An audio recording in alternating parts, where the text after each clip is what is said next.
ऐसी ही बेहतरीन कहानियाँ सुनने के लिए केपी नॉवल चैनल को लाइक, शेयर और सब्सक्राइब करें। आने वाली कहानियों के बारे में जानने के लिए हमारे टेलीग्राम से जुड़ें। लिंक डिस्क्रिप्शन में है। The wizard path from the simulator. अध्याय 511 सिम्युलेटर अपग्रेड पूरा हुआ और पर्दे के पीछे का मास्टरमाइंड। सदस्यता की तलाश _2। ये स्वाभाविक रूप से मिल्टन चेनी की समय के प्रति उदासीनता को दर्शाता है। इन सभी ने चुपचाप मिल्टन को प्रभावित किया। सौभाग्य से भले ही ऐसा प्रभाव मौजूद था, लेकिन इससे उन्हें कोई नुकसान नहीं हुआ। अगर यह पहले होता तो शायद उन्हें बहुत परवाह होती। लेकिन अब जब मिल्टन ने देखा कि सिम्युलेटर अपग्रेड के बाद प्रत्येक सिमुलेशन में 2 गुना समय लगता है, तो वह बेफिक्र रहे। ये निस्संदेह उनकी अपनी ताकत पर उनके आत्मविश्वास को दर्शाता है और यह भी दर्शाता है कि समय की अवधारणा के बारे में उनकी समझ पहले से पूरी तरह बदल गई थी। यह ऐसा है जैसे एक व्यक्ति 10 लाख साल जीने के बाद भी क्या उसे लगेगा कि 1 साल बहुत लंबा समय है। यह असंभव है। मिल्टन को इस स्थिति का एक संकेत मिल रहा था। सौभाग्य से मिल्टन इस स्थिति के बारे में बहुत जागरूक थे और इस आत्म जागरूकता के साथ स्वाभाविक रूप से इससे उन्हें कोई नुकसान नहीं होगा। हालांकि इस पुनर्जन्म सिमुलेशन के लिए अलग अपग्रेड थोड़ा बहुत संयोग लगता है, उसने सोचा। मिल्टन ने अपने मन में इस सिम्युलेटर अपग्रेड के दूसरे भाग का आत्मविश्वास से विश्लेषण किया, जो पुनर्जन्म सिमुलेशन सामग्री के लिए अलग अपग्रेड था। मिल्टन को वास्तव में लगा कि यह संयोग था। उसे स्पष्ट रूप से याद था कि पिछले सिम्युलेटर अपग्रेड के दौरान पुनर्जन्म सिमुलेशन भी अपग्रेड हुआ था। पुनर्जन्म के लिए दुनिया को चुनने में असमर्थ होने से ये पुनर्जन्म के लिए दुनिया को स्वतंत्र रूप से चुनने की ओर आगे बढ़ा। मिल्टन ने सोचा था कि इस बार सिम्युलेटर अपग्रेड का पुनर्जन्म सिमुलेशन से कोई लेना देना नहीं होगा, खासकर जब से इसे पिछली बार अपग्रेड किया गया था। यही कारण था कि सिम्युलेटर अपग्रेड के दूसरे आइटम ने मिल्टन को आश्चर्यचकित कर दिया। आखिरकार उसने उम्मीद की थी कि या तो टेक्स्ट सिमुलेशन या ट्रू बॉडी सिमुलेशन एक अलग अपग्रेड का अनुभव करेगा। वास्तव में मिल्टन ने संयोग को एक कारण से महसूस किया। इस सिम्युलेटर अपग्रेड से ठीक पहले मिल्टन ने जिस पुनर्जन्म सिमुलेशन का अनुभव किया था, उसमें उसने विश्व पुनर्निर्माण का अनुभव किया था, ऐसा कुछ जो उसने पहले कभी अनुभव नहीं किया था। इससे पहले मिल्टन ने पुनर्जन्म सिमुलेशन के भीतर कभी भी विश्व पुनर्निर्माण का सामना नहीं किया था। ये विश्व पुनर्निर्माण का अनुभव करने के ठीक बाद हुआ और इसके कारण सिम्युलेटर अपग्रेड का समय भी विलंबित हो गया। इन परिस्थितियों में पुनर्जन्म सिमुलेशन के लिए एक और अलग अपग्रेड की घटना मिल्टन को यह महसूस कराए बिना नहीं रह सकी कि यह अत्यधिक संयोग था। मिल्टन को लगा कि शायद यह इतना सरल नहीं था। मिल्टन के विचार तेज गति से दौड़ रहे थे। लेवल 5 विज़ार्ड बनने के बाद मिल्टन ने अपनी चेतना में एक बहुत बड़ी वृद्धि देखी।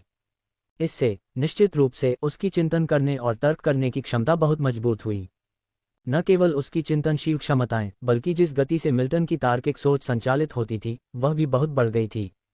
यह मिल्टन के लिए एक बहुत बड़ी मदद थी। बेशक लेवल 5 विज़ार्ड बनने से होने वाली वृद्धि सरल नहीं थी, खासकर तब जब उसने इसे एक असीमित नियम के माध्यम से हासिल किया था। अब उसके आध्यात्मिक सागर का पैमाना लेवल 4 विज़ार्ड होने की तुलना में अनगिनत गुना बड़ा था। उसकी आध्यात्मिक शक्ति एक झील से एक विशाल समुद्र में बदल गई थी। हालांकि समुद्र विशेष रूप से विशाल नहीं था, लेकिन ये झील से मौलिक रूप से अलग था। अगर मिल्टन ने व्हाइट विज़ार्ड्स के मार्ग की खेती नहीं की होती, तो उसकी आध्यात्मिक शक्ति की कुल मात्रा एक भयावह स्तर तक चढ़ सकती थी। हालांकि व्हाइट विज़ार्ड्स के मार्ग के अपने फायदे थे। उदाहरण के लिए, मिल्टन की आध्यात्मिक शक्ति का घनत्व और गुणवत्ता एक साधारण लेवल 5 आध्यात्मिक शक्ति विज़ार्ड की तुलना में बहुत अधिक थी। हालांकि लेवल 5 विज़ार्ड बनने के कई लाभ थे, लेकिन इसके नुकसान भी थे। हालांकि इसे सख्ती से नुकसान के रूप में वर्णित नहीं किया जा सकता है। यह था कि विज़ार्ड दायरे के भाग्य के साथ मिल्टन की उलझन और भी गहरी हो गई थी। एक पारलौकिक के रूप में मिल्टन की पहचान को अलग रखते हुए वह अनिवार्य रूप से इस दुनिया का मूल निवासी था। विज़ार्ड दायरे के मूल निवासी के रूप में इसकी सीमाओं के भीतर लेवल 5 विज़ार्ड का पद प्राप्त करने के कारण दायरे के भाग्य के साथ जुड़ना अपरिहार्य था। मिल्टन को बिल्कुल यही महसूस हो रहा था। वह स्पष्ट रूप से महसूस कर सकता था कि उसका भाग्य जादूगर क्षेत्र के भाग्य से बंधा हुआ था। यदि जादूगर क्षेत्र नष्ट हो जाता तो वह सीधे मर नहीं सकता था, लेकिन वह बहुत प्रभावित होता। यदि वह चाहता तो मिल्टन अब सीधे नियमों की लंबी नदी और जादूगर क्षेत्र की भाग्य की नदी को देख सकता था। लेकिन वर्तमान में मिल्टन ने ऐसा नहीं किया था। आखिरकार वह पहले ही एक बार टेक्स्ट सिमुलेशन में ऐसा कर चुका था और जानता था कि इसके क्या परिणाम होंगे। इसलिए वास्तव में मिल्टन ने जल्दबाजी में काम नहीं किया था। भाग्य के इस उलझाव से मुक्त होने का तरीका काफी सरल था। 2 तरीके थे। पहला अपेक्षाकृत सरल था, लेकिन वर्तमान में मिल्टन ने इस पर विचार नहीं किया। वह ये होगा कि यदि जादूगर क्षेत्र नष्ट हो जाए, लेकिन वह बच जाए, तब वह जादूगर क्षेत्र के साथ उलझे भाग्य से मुक्त हो सकता है। आखिरकार जादूगर क्षेत्र पहले ही नष्ट हो चुका था, इसलिए भाग्य के बारे में बात करने के लिए कुछ नहीं बचा था। लेकिन अगर ऐसा हुआ तो इसका मतलब ये था कि मिल्टन चेनी हमेशा के लिए पार जाने की क्षमता खो चुके थे। दूसरा रास्ता बहुत कठिन था और यही वह रास्ता था जिसे मिल्टन चेनी अपनाना चाहते थे। वह था पारलौकिक बनना। जबकि यह रास्ता कठिन था, मिल्टन चेनी का लक्ष्य केवल दूसरा रास्ता था। अब मिल्टन चेनी को पारलौकिक लोगों की और भी गहरी समझ थी। इस समय वह अच्छी तरह से जानते थे कि अगर जादूगर क्षेत्र नष्ट हो गया तो वह पारलौकिक होने की सारी उम्मीद खो देंगे। यही कारण था कि लिटिल वर्ल्ड्स के लिए पारलौकिक लोगों को जन्म देना मुश्किल था, फिर भी यह इतना मुश्किल नहीं लग रहा था। क्योंकि महान दुनिया में पारलौकिक बनने की इच्छा का मतलब केवल उस विशेष बिंदु तक पहुंचना था। लेकिन लिटिल वर्ल्ड्स में यह अलग था। पारलौकिक होने की शर्त थी पार जाना, उस दुनिया से पार जाना जिसमें आप पैदा हुए हैं, न कि विश्व सागर से। इसलिए पारलौकिक बनने के लिए किसी के पास कम से कम पार करने के लिए एक दुनिया होनी चाहिए। अगर जादूगर क्षेत्र नष्ट हो जाता है तो भले ही मिल्टन चेनी लेवल 9 जादूगर बन जाए, उसे विश्व सागर में सबसे मजबूत साधकों में से एक माना जा सकता है। लेकिन सबसे मजबूत पारलौकिक या सबसे मजबूत साधक इस बात से बहुत अधिक संबंधित नहीं था कि कोई पारलौकिक है या नहीं। यही बात शून्य क्षेत्र मास्टर के लिए भी सच थी। अगर वह पार नहीं करता तो भी उसकी साधना का स्तर अपरिवर्तित रहेगा। विश्व सागर को छोड़ने में असमर्थ होने के अलावा शायद ही कोई अंतर होगा। पारलौकिक एक पहचान की तरह था। ये प्राचीन काल में मिल्टन चेनी के पिछले जीवन की तरह था। दो समान शक्ति वाले योद्धा, फिर भी एक महान सेनापति था जबकि दूसरा एक साधारण किसान था। एकल मुकाबले में दोनों योद्धा संभवतः बराबरी के होंगे, फिर भी उनकी पहचानों के बीच असमानता बहुत बड़ी थी। विजात दायरे को एक सादृश्य के रूप में उपयोग करने के लिए, विजात दायरे के विनाश से पहले पार करने वाला मंसूर एक स्तर 8 जादूगर था और मिल्टन चेनी भी विजात दायरे के विनाश के बाद एक स्तर 8 जादूगर बनने के लिए साधना कर सकता था। लेकिन स्तर 8 जादूगर होने के नाते भले ही मिल्टन चेनी मंसूर को आसानी से हरा सकता था, फिर भी उसके पास पार करने का मौका नहीं होगा। आखिरकार जिस दुनिया के साथ उसका भाग्य उलझाव था वह नष्ट हो चुकी थी। फिर वह कैसे पार कर सकता था? क्या ये किसी अन्य दुनिया में पार करके हो सकता है? यह असंभव था। आखिरकार मिल्टन चेनी अन्य दुनियाओं के मूल निवासी नहीं थे और उनके लिए अन्य दुनियाओं के साथ भाग्य उलझाव बनाना असंभव था। रुको, इस विचार पर मिल्टन चेनी की अभिव्यक्ति अचानक बदल गई, जैसे कि उन्हें कुछ एहसास हो गया हो। अन्य दुनियाओं के साथ नियति का बंधन बनाना और फिर उनका उपयोग पारलौकिकता के लिए करना पूरी तरह असंभव नहीं लग रहा था। मंसूर ने ऐसा ही किया था। अगर पहले उसके लिए पारलौकिक बनना असंभव था तो क्या अब उसके पास मौका हो सकता है? पुनर्जन्म सिमुलेशन 1 10वें चेतना हस्तांतरण 2 10वें चेतना हस्तांतरण पूर्ण चेतना हस्तांतरण का समर्थन करता है। 1 10वें चेतना हस्तांतरण सामान्य पुनर्जन्म सिमुलेशन है। 2 10वें चेतना हस्तांतरण के लिए 2 पुनर्जन्म सिमुलेशन गणनाओं की आवश्यकता होती है। 3 10वें चेतना हस्तांतरण के लिए 3 पुनर्जन्म सिमुलेशन गणनाओं की आवश्यकता होती है। सिम्युलेटर अपग्रेड के बाद एक बार फिर मिल्टन चेनी के दिमाग में ये दो आवाज़ें गूंज उठीं। मिल्टन चेनी ने इस अपग्रेड किए गए पुनर्जन्म सिमुलेशन का सावधानीपूर्वक पता लगाया। पूर्ण चेतना हस्तांतरण वही तरीका लगता है जिसका इस्तेमाल मंसूर के पिछले अवतार ने पुनर्जन्म के लिए किया था, मिल्टन चेनी ने खुद से कहा। पहले यह असंभव था लेकिन अब यह संभव लग रहा था। आखिरकार पूर्ण चेतना हस्तांतरण मिल्टन चेनी को एक अक्षुवण चेतना के साथ पुनर्जन्म सिमुलेशन करने की अनुमति देगा। ऐसी परिस्थितियों में वह जिस भी दुनिया में पुनर्जन्म लेगा वह उसी दुनिया का मूल निवासी होगा। एक मूल निवासी के रूप में वह स्वाभाविक रूप से पारलौकिकता की आशा को संजोए रखेगा। लेकिन ये केवल एक आशा थी, फिर भी एक बार असंभवता की तुलना में यह अब 0% से 1% संभावना में विकसित हो गई है। इस पर मिल्टन चेनी की भौं थोड़ी सिकुड़ गई। अगर उसने पहले सोचा था कि यह सब सिर्फ संयोग है तो अब मिल्टन चेनी को एक और अनुभूति हुई कि उसके पीछे एक अदृश्य हाथ उसे आगे बढ़ा रहा था। इसके पीछे कोई षड्यंत्रकारी शक्ति थी या नहीं, मिल्टन चेनी को नहीं पता था। अगर थी भी तो मिल्टन चेनी को नहीं पता था कि यह कौन हो सकता है। ये निश्चित रूप से वह खुद नहीं हो सकता था। अध्याय 512, अध्याय 283, स्वर्ग और पृथ्वी जितना अलग और निर्णय लेना। कृपया सदस्यता लें _1। विजार्ड टॉवर के भीतर गार्जियन सागर। मिल्टन चेनी, जो पहले से ही लेवल 5 के जादूगर बन चुके थे, अभी भी विजार्ड टॉवर में एरे सेंटर में क्रॉस लेग बैठे थे। इस समय मिल्टन चेनी ध्यान तकनीक का अभ्यास कर रहे थे। हालांकि जब उन्होंने लेवल 4 के जादूगर के रूप में ध्यान तकनीक की साधना की थी, उसकी तुलना में अब लेवल 5 के जादूगर मिल्टन चेनी ने ध्यान तकनीक का अभ्यास करने की गति बहुत धीमी नहीं की थी। आध्यात्मिक शक्ति अभी भी उनके चारों ओर घूम रही थी। लेकिन अगर कोई ध्यान से देखे तो उसे पता चलेगा कि मिल्टन चेनी के चारों ओर घूमने वाली आध्यात्मिक शक्ति की तीव्रता उस समय से बिल्कुल अलग थी जब वह लेवल 4 के जादूगर थे। आध्यात्मिक शक्ति का घनत्व इतना बढ़ गया था कि इसे गुणात्मक परिवर्तन के रूप में वर्णित किया जा सकता था। फिर भी मिल्टन चेनी को आश्चर्य हुआ कि लेवल 5 के जादूगर के रूप में ध्यान तकनीक में उनकी साधना की गति धीमी नहीं हुई थी। दरअसल लेवल 5 का जादूगर बनने से पहले उसने सोचा था कि आध्यात्मिक शक्ति की साधना में उसकी गति धीमी हो जाएगी। भले ही साधना की गति बहुत धीमी हो या भले ही ये लंबे समय तक स्थिर रहे, मिल्टन चेनी को आश्चर्य नहीं होगा। आखिरकार वह अपनी प्रतिभा के बारे में बहुत जागरूक था और वह लेवल 5 का जादूगर बन सका। इसका मुख्य कारण सिम्युलेटर के भीतर समय का संचय था। अन्यथा वास्तविकता में उसके पास जो कम साधना समय था उसके आधार पर उसके लिए लेवल 5 का जादूगर बनना असंभव होता। लेवल 5 का जादूगर तो छोड़िए, लेवल 3 या लेवल 4 का जादूगर बनने की उम्मीद करना भी एक असाधारण इच्छा थी। हालांकि व्हाइट विज़र्ड्स के मार्ग पर आध्यात्मिक शक्ति की साधना में प्रतिभा उतनी महत्वपूर्ण नहीं थी, फिर भी इसका एक निश्चित प्रभाव था। बस इतना था कि पहले समय की आड़ में ये प्रभाव प्रकट नहीं हुआ था। जब ये पता चला तब भी यह इसका एक हिस्सा मात्र था। इस बार लेवल 5 विज़ार्ड बनने के बाद और स्थगित सिम्युलेटर अपग्रेड के कारण मिल्टन चेनी इससे पहले वास्तविकता में ध्यान तकनीक की साधना कर रहे थे, और सिम्युलेटर अपग्रेड पूरा होने के बाद उन्होंने लगभग 1 और साल तक वास्तविकता में ध्यान तकनीक का अभ्यास जारी रखा। इसलिए मिल्टन चेनी को अपनी साधना गति की एक आवश्यक समझ थी। आखिरकार ये वास्तविकता में ध्यान तकनीक की साधना थी, न कि एक पार्ट सिमुलेशन में। यही कारण था कि मिल्टन चेनी अपनी साधना गति को इतनी स्पष्टता से समझ सकते थे। मुझे उम्मीद नहीं थी कि ध्यान तकनीक की साधना की गति न केवल धीमी हो गई बल्कि यह थोड़ी तेज हो गई, उन्होंने ध्यान तकनीक का अभ्यास करने के इस सत्र को समाप्त करने के बाद खुद से कहा। हालांकि ध्यान तकनीक की साधना की गति धीमी नहीं थी, लेकिन लेवल 6 जादूगर बनने के लिए आवश्यक आध्यात्मिक शक्ति की मात्रा बहुत बढ़ गई थी। अगर पहले उसे आध्यात्मिक शक्ति की केवल एक बैरल की आवश्यकता थी, तो अब उसे एक नदी के बराबर की आवश्यकता थी। दोनों के बीच का अंतर स्वर्ग और पृथ्वी के बीच के अंतर जैसा था। जब सिमुलेशन समाप्त हुआ तो उसके चारों ओर की आध्यात्मिक शक्ति तुरंत उसके आध्यात्मिक सागर में वापस नहीं लौटी।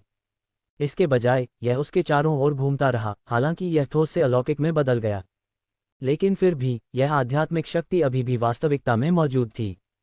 ये वास्तव में एक छोटी सी विशेषता थी जो मिल्टन चेनी ने ध्यान तकनीक का अभ्यास करने में लेवल 5 जादूगर बनने के बाद हासिल की थी। यानी जब तक वह ध्यान तकनीक का अभ्यास करना शुरू करता, वह साधना की स्थिति में रहता। बेशक यह विशेष रूप से अतिशयोक्ति नहीं थी, क्योंकि यह साधना अवस्था 2 अलग अलग प्रकारों में विभाजित थी। पहला स्वाभाविक रूप से वह था जब मिल्टन चेनी सक्रिय रूप से ध्यान तकनीक का अभ्यास करते थे। इस अवस्था में मिल्टन चेनी की चेतना और विचार पूरी तरह से खाली थे और साधना की गति सबसे तेज थी। दूसरा प्रकार सक्रिय अभ्यास समाप्त होने के बाद ध्यान तकनीक की निष्क्रिय साधना थी। निष्क्रिय साधना अवस्था में मिल्टन चेनी सामान्य रूप से सोच सकते थे, जो चाहे कर सकते थे और इस दौरान ध्यान से प्रभावित नहीं होते थे। बेशक ध्यान तकनीक की निष्क्रिय साधना अपनी खामियों के बिना नहीं थी। आखिरकार अगर यह सच में ऐसा होता तो क्या मिल्टन चेनी हमेशा निष्क्रिय ध्यान तकनीक साधना की अवस्था में नहीं होते और इस तरह उनके पास 2 गुना समय नहीं होता? तो स्वाभाविक रूप से ऐसी स्थिति मौजूद नहीं थी। ध्यान तकनीक की निष्क्रिय साधना का निस्संदेह प्रभाव था, लेकिन यह मजबूत नहीं था। मिल्टन चेनी की धारणा और परीक्षणों में निष्क्रिय साधना की गति सक्रिय साधना की गति का 8वां हिस्सा भी नहीं थी। हालांकि यह बहुत कम लग रहा था, लेकिन धीरे धीरे यह बढ़ता गया। अन्य जादूगरों के लिए यह बहुत महत्वपूर्ण नहीं हो सकता है। आखिरकार आध्यात्मिक शक्ति को बढ़ाने के लिए सक्रिय रूप से ध्यान की अवस्था में प्रवेश करना निष्क्रिय ध्यान की तुलना में 8 गुना तेज था।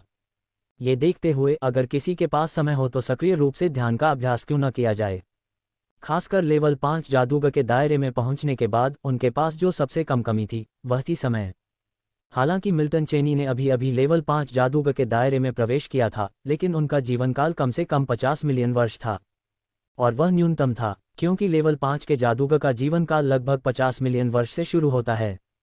अन्य लेवल 5 के जादूगर भी ऐसे ही थे। चूंकि उनके पास साधना के लिए समय की कमी नहीं थी, इसलिए स्वाभाविक रूप से उन्होंने ध्यान तकनीक की साधना में सक्रिय रूप से प्रवेश करना सबसे अधिक लाभदायक पाया। लेकिन मिल्टन चेनी के लिए ऐसा नहीं था।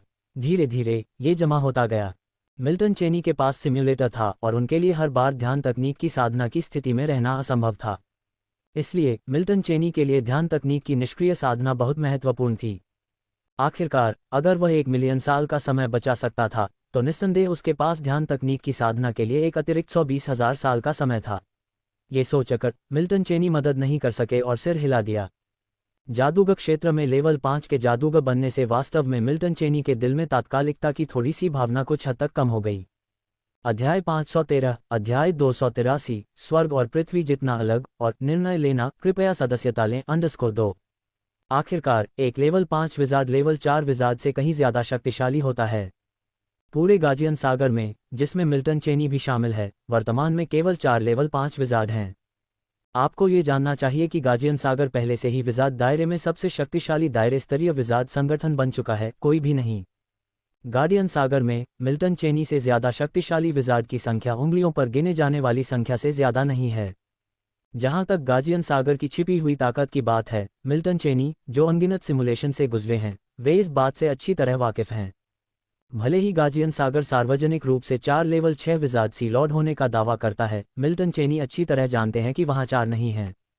गाजियन सागर में केवल 2 लेवल 6 जादूगर हैं। केवल एक लेवल 7 जादूगर है और वह है मंसूर। जो लोग मिल्टन चेनी के समान लेवल 5 जादूगर दायरे में हैं, उनमें से केवल 3 अन्य हैं। बेशक इसमें मिल्टन चेनी शामिल नहीं है, उन्हें गिनने पर केवल 4 हैं। ये तथ्य कि मिल्टन चेनी लेवल 5 जादूगर बन गए हैं, गाजियन सागर के अन्य जादूगरों को अभी तक पता नहीं चला है। क्योंकि चाहे वह अभी तक पारलौकिक नहीं हुए मंसूर हों या गाजियन सागर के अन्य 2 रहस्यमयी सी लॉर्ड्स, वे वर्तमान में गाजियन सागर के भीतर नहीं हैं। वर्तमान में मिल्टन चेनी की समझ के अनुसार वह गाजियन सागर के भीतर सबसे मजबूत हैं।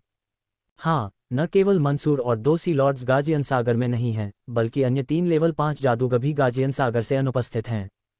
3 लेवल 5 विजार्ड में से 2 वर्तमान में खूनी सागर क्षेत्र के शून्य युद्ध क्षेत्र में हैं और एक नियम स्थान में है।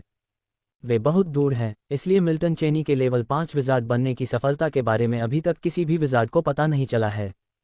उन्हें वास्तव में कब पता चलेगा, मिल्टन चेनी खुद नहीं जानते। हालांकि जल्द ही लेवल 5 विजार्ड बनने के बाद पहला सिमुलेशन पर्याप्त डेटा जमा कर देगा। तब तक मिल्टन चेनी स्वाभाविक रूप से वह सब कुछ सत्यापित करने में सक्षम हो जाएगा जिसे वह सत्यापित करना चाहता है। ये सोचते हुए मिल्टन चेनी की गहरी आंखों में एक हल्की चमक सी झलकने लगी। मिल्टन चेनी की अभिव्यक्ति अपरिवर्तित रही। भले ही लेवल 6 विजार्ड उसके सामने खड़ा हो, वे संभवतः ये नहीं समझ पाएंगे कि उसके दिमाग में क्या है। एक पल के लिए सोचने के बाद मिल्टन चेनी ने अपना सिर थोड़ा ऊपर उठाया। जिस स्थान पर उसकी नज़र टिकी हुई थी, वह गाजियन सागर से संबंधित नहीं लग रहा था। मेरा भाग्य जादूगर क्षेत्र के साथ और भी अधिक उलझ गया है, लेकिन यह एक अपरिहार्यता है, उन्होंने सोचा। उत्कर्ष प्राप्त करने के लिए किसी को अपने भाग्य को जादूगर क्षेत्र के साथ पूरी तरह से बांधना चाहिए। अन्यथा कोई केवल पुनर्जन्म सिमुलेशन के माध्यम से उत्कर्ष प्राप्त करने की आशा कर सकता है। हालांकि पुनर्जन्म सिमुलेशन के भीतर उत्कर्ष प्राप्त करना वास्तव में बहुत कठिन है। यहां तक कि पुनर्जन्म सिमुलेशन में वास्तविक उत्कर्ष संभव है या नहीं, यह अभी भी अज्ञात है। मिल्टन चेनी ने खुद से कहा। चेनी के लिए वास्तविकता में उत्कर्ष करना या पुनर्जन्म सिमुलेशन के माध्यम से उत्कर्ष करना बिल्कुल अप्रासंगिक था। आखिरकार उसे केवल उत्कर्ष होने की स्थिति की चिंता थी। वास्तव में यदि चेनी पहले से ही उत्कर्ष के महत्व को नहीं जानते होते, तो 1000 साल बाद जादूगर क्षेत्र के संभावित विनाश का उससे क्या लेना देना होता। वह अपने प्रियजनों और गुरु की रक्षा करेगा, लेकिन दूसरों के लिए वे उसके लिए कोई चिंता का विषय नहीं थे। ये निश्चित रूप से पारलौकिकता की अज्ञानता पर आधारित था। वर्तमान मिल्टन चेनी स्पष्ट रूप से ऐसी स्थिति में नहीं थे। आखिरकार अगर जादूगर क्षेत्र वास्तव में नष्ट हो जाता है, तो चेनी पारलौकिकता के 2 संभावित मार्गों में से एक को खो देगा। ये वास्तविकता के भीतर पार करने की संभावना का नुकसान होगा। आखिरकार अगर दुनिया ही नष्ट हो गई, तो पार करने के लिए कुछ भी नहीं होगा। इसके अलावा इस समय चेनी को अभी भी पता नहीं था कि पुनर्जन्म सिमुलेशन के माध्यम से पारलौकिकता प्राप्त की जा सकती है या नहीं।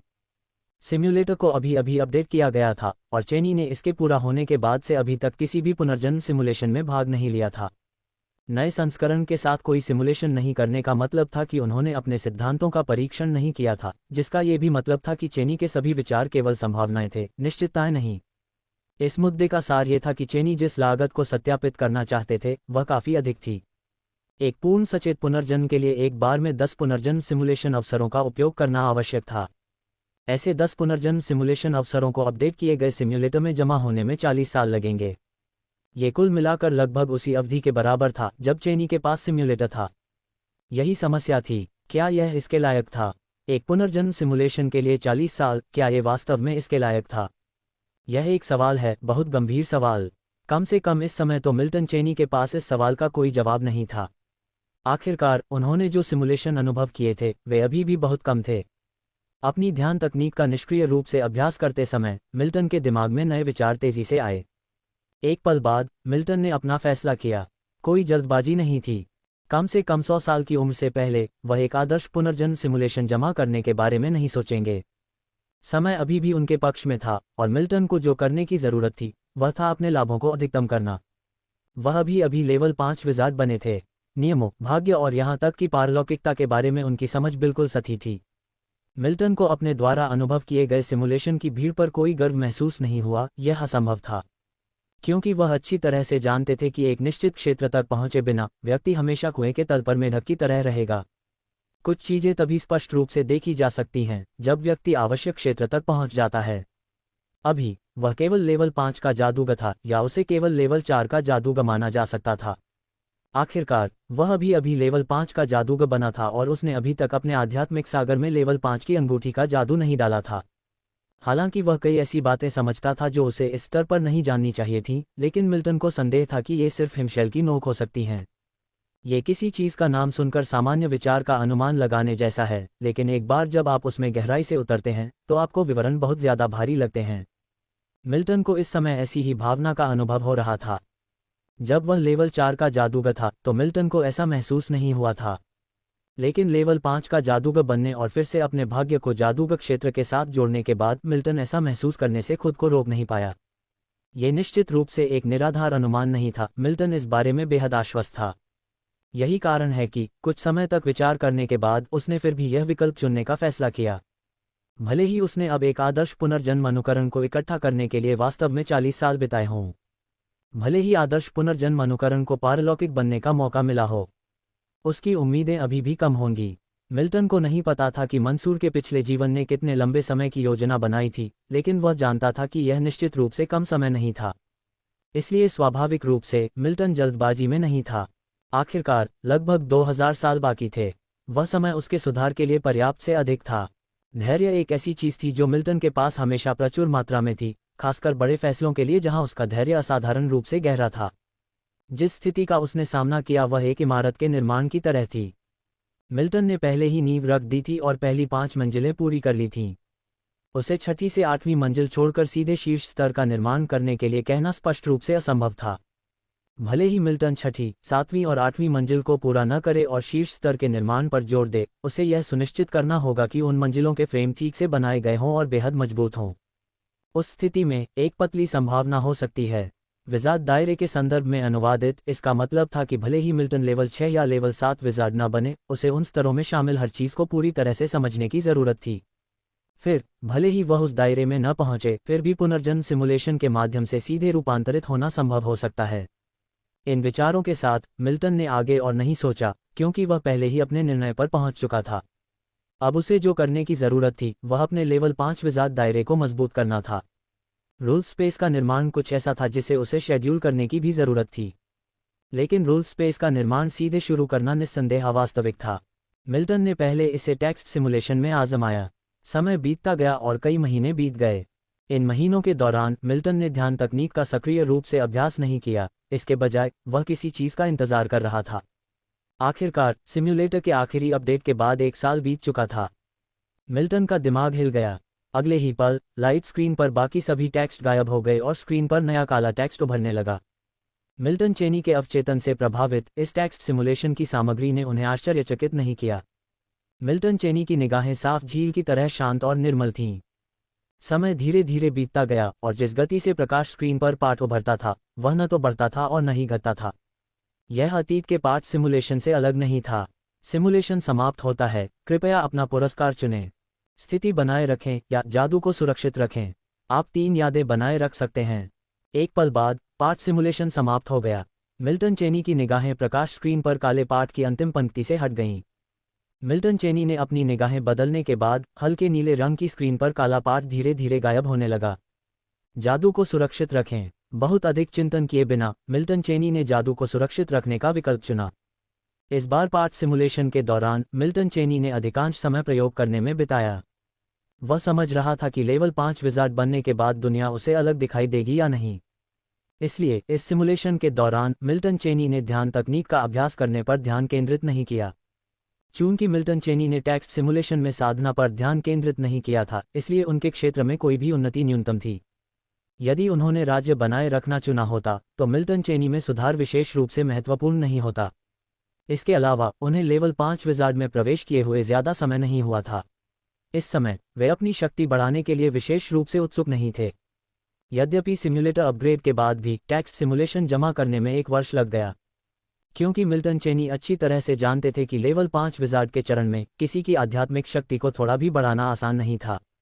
इसके लिए लंबे समय तक साधना की आवश्यकता थी। यही कारण है कि उन्होंने इस बार राज्य बनाए रखने का विकल्प नहीं चुना था। जिसकी बात करें तो उन्होंने टेक्स्ट सिमुलेशन के दौरान लगभग 10 बार जादू को संरक्षित करने का विकल्प नहीं चुना था। जब वे लेवल 4 विजार्ड थे तब उनके आध्यात्मिक सागर में 9वां चौथा रिंग मैजिक एक ट्रू बॉडी सिमुलेशन के दौरान संरक्षित किया गया था। टोना टोटका को संरक्षित करने का चयन करने के बाद मिल्टन चेनी ने धीरे से अपनी आंखें बंद कर लीं। अपनी आंखें बंद करते समय वह अपने आध्यात्मिक सागर में होने वाले परिवर्तनों को भी महसूस कर रहा था। उसकी आध्यात्मिक शक्ति अब और भी अधिक प्रचंड हो गई थी। पिछले पुनर्जन्म सिमुलेशन में उसके द्वारा बनाए गए क्षेत्रों से बने क्रिस्टल अभी भी बिना किसी बदलाव के उसके आध्यात्मिक सागर में तैर रहे थे।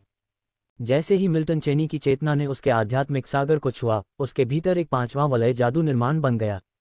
ये सब महसूस करने के बाद वास्तविक जीवन के मिल्टन चेनी ने धीरे से अपनी आंखें खोलीं। टोना टोटका को संरक्षित करना, भले ही वह केवल 5वां वलय जादू था, वर्तमान मिल्टन चेनी के लिए पहले से ही पर्याप्त था। आखिरकार एक छोटे स्तर पर आगे बढ़ने के बाद उसके लिए फिर से टोना टोटका को संरक्षित करना बहुत मुश्किल होगा। स्तर 5 के जादूगर और स्तर 4 के जादूगर कुछ पहलुओं में कुछ समानताएं साझा करते हैं। लेवल 5 के जादूगर को अपनी आध्यात्मिक शक्ति की सीमा तक पहुंचने के लिए उन्हें अपने आध्यात्मिक सागर में 9 5वीं रिंग मैजिक भी अंकित करने की आवश्यकता होती है। इसका मतलब यह था कि मिल्टन चेनी को अपने आध्यात्मिक सागर में दूसरा 5वीं रिंग मैजिक अंकित करने से कम एक माइनर लेवल आगे बढ़ना होगा। लेकिन लेवल 5 के जादूगर के माइनर लेवल 4 के जादूगर से पूरी तरह अलग थे। मिल्टन चेनी को स्पष्ट रूप से याद था कि जब वह लेवल 4 के जादूगर थे तो उन्हें पहले से दूसरे माइनर लेवल पर जाने के लिए केवल एक टेक्स्ट सिमुलेशन की आवश्यकता थी। लेकिन अब जब वह लेवल 5 के जादूगर बन गए थे तो एक टेक्स्ट सिमुलेशन पर्याप्त नहीं था। मिल्टन चेनी ने अनुमान लगाया कि कम से कम 3 टेक्स्ट सिमुलेशन की आवश्यकता होगी। इसके अलावा टेक्स्ट सिमुलेशन को इकट्ठा करने में लगने वाला समय भी अब उनके लिए लंबा हो गया था। इस प्रकार लेवल 5 के जादूगर के रूप में आगे बढ़ना निस्संदेह और भी चुनौतीपूर्ण था।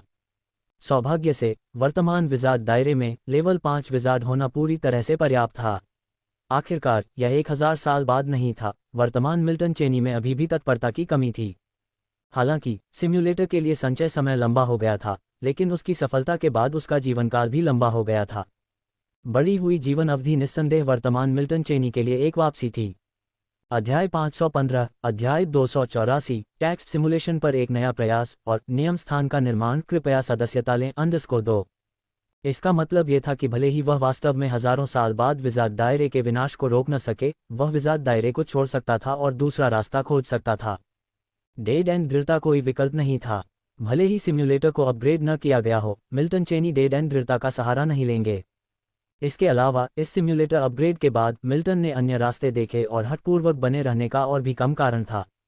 इस समय उसके पास लेवल 5 विजार्ड का दायरा था, रिंग मैजिक में महारत हासिल थी और उसकी चेतना एक नियमित लेवल 5 विजार्ड से बढ़कर थी।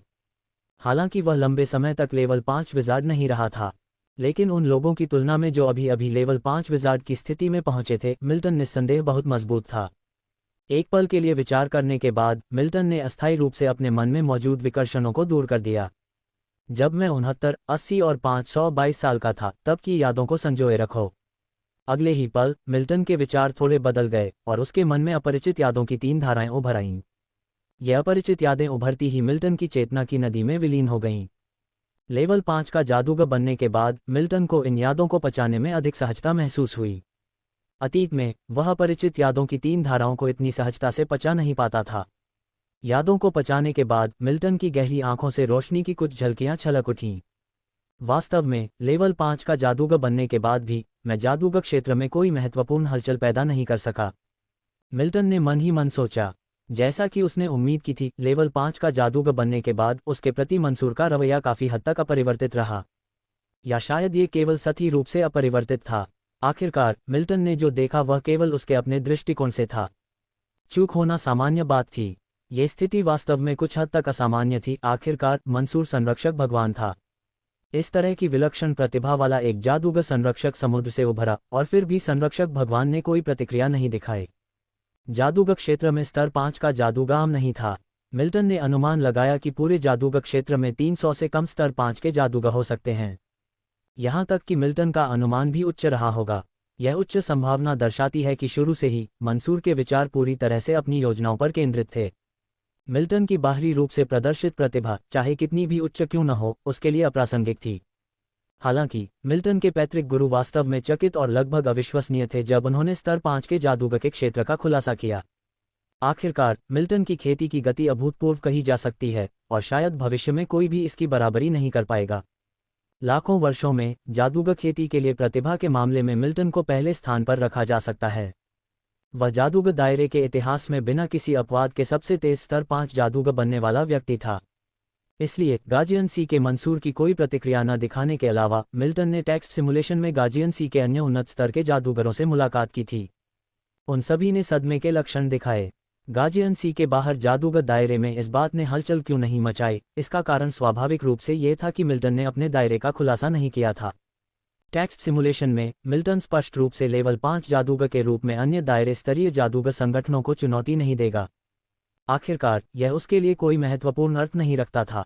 वास्तव में मिल्टन के उन दायरे स्तर के जादूगर संगठनों के साथ उलझने की भी संभावना नहीं थी। जब वह विचार कर रहा था तो मिल्टन की भौहें थोड़ी सिकुड़ गईं, मानो उसने कुछ सोच लिया हो। टेक्स्ट सिमुलेशन में दक्षिणी समुद्र के सी लॉर्ड का रवैया थोड़ा अलग लग रहा था। क्या मैं इस बारे में बहुत ज्यादा सोच रहा हूं, या जिस तरह से वह मुझे देखता है उसका कोई अलग मतलब है? मिल्टन ने खुद से कहा।